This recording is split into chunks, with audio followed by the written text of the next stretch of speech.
100 நாள் வேலை சரியா வரலன்றாங்க. அதுக்கு என்ன பிரச்சனைனா, ஒன்றியத்துல இருக்கக்கூடிய டெல்லியில இருக்கக்கூடிய பிஜேபி ஆட்சி, மோடி அவங்க சரியா பணம் ஒதுக்க மாட்டேங்கிறாங்க. அங்க பணம் ஒதுக்குனாதான் நம்ம இங்க நிறைய நாள் வேலை கொடுக்க முடியும்.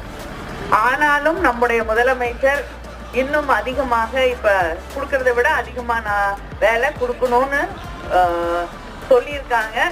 ஆனா இதை விட நிறைய நாள் வேலை கொடுக்கணும்னா அங்க மோடி நமக்கு பணம் ஒதுக்கணும். இது வரைக்கும் எதுக்குமே நம்ம கொடுக்க வேண்டிய காசே கொடுக்க மாட்டேங்கிறாங்க இல்லையா?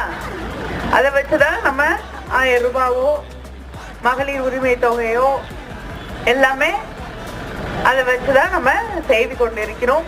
மகளிர் உரிமை தொகையும் இன்னும் பாக்கி இருக்கக்கூடிய, அதுக்கு விண்ணப்பம் போட்டு இருக்கக்கூடிய சகோதரிகளுக்கு விரைவு